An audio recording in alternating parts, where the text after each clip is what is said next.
अस्सलाम वालेकुम फ्रेंड्स, क्या हाल चाल है। उम्मीद करता हूँ सब दोस्त ठीक ठाक होंगे अल्लाह ताला के फजल करम के साथ। तो फ्रेंड्स, आज की न्यू वीडियो स्टार्ट करते हैं, अपने टॉपिक की तरफ जाते हैं। आज का जो हमारा सवाल है, समात के अमराज में मुब्तला अफराद की मौजूदा तादाद कितनी है।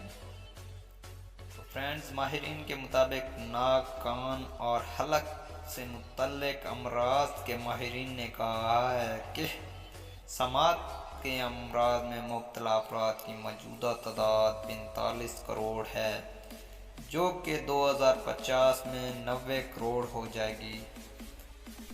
तो फ्रेंड्स, उम्मीद करता हूँ आपको ये वीडियो पसंद आई होगी। मज़ीद इंफॉर्मेटिव वीडियोस और हेल्थ के रिलेटेड वीडियोस देखने के लिए हमारा YouTube channel health tips home subscribe कर दें और बेल आइकन को प्रेस कर दें, ताकि जो भी न्यू वीडियो है इसका नोटिफिकेशन आप तक पहुंच सके।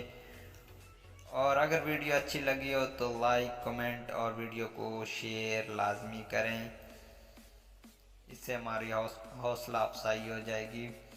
तो इंशाल्लाह नेक्स्ट वीडियो में आपके साथ मुलाकात होगी। तब तक के लिए अपना और अपने प्यारों का ख्याल रखें। तो हमें दें इजाज़त। अल्लाह हाफिज़।